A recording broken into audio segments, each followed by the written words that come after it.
The following are my most anticipated movies for 2023. Oppenheimer, which is going to be released in late July of 2023, is the latest offering from Christopher Nolan. Granted, Nolan has let me down in the past with his last few movies.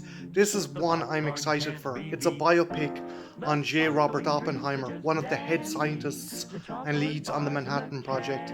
Oppenheimer himself will be portrayed by Cillian Murphy, longtime collaborator of Nolan. And if you're wondering who he might have played in other movies, he was the Scarecrow in the Nolan Batman series, and he also played Thomas Shelby in the Peaky Blinders TV series. It's going to be interesting because portraying Oppenheimer will be no short order. He has to portray someone of super high intellect, but also someone who is racked by the hideous guilt of introducing the most devastating weapon to mankind.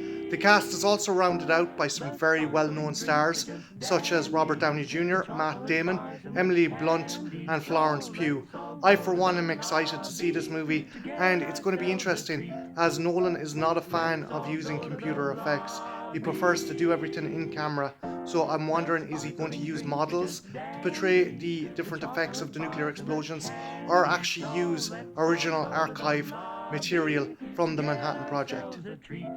Evil Dead Rise will be the fifth entry into the Evil Dead movie series and see Irish horror director Lee Cronin take the reins from the likes of Sam Raimi and Fede Alvarez in this newest installment of the franchise. The movie will see two sisters trapped in a high-rise building, protecting their kids from waves upon waves of savage Deadites. The Deadites themselves are going to be a lot more charismatic and deadly than prior entries, and Cronin himself has tweeted out he has used copious amounts of blood in making this movie. I, for one, am looking forward to this, and while the lack of Bruce Campbell is somewhat trepidatious, it is interesting to see the franchise go in a new direction. Cocaine Bear, which was directed by Elizabeth Banks and shot in Ireland, is a very, very loose adaptation of an incident that took place in 1985 where a bear consumed a large quantity of cocaine. However, this is incredibly loosely based on it.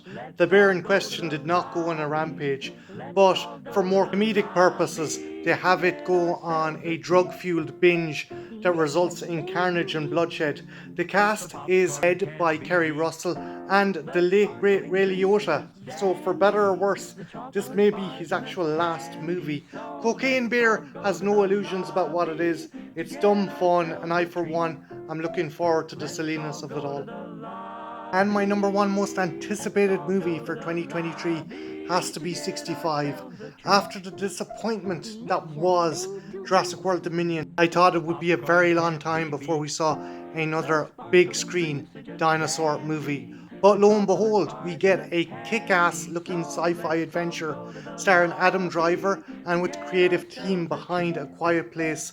This has all the hallmarks of being a cult classic.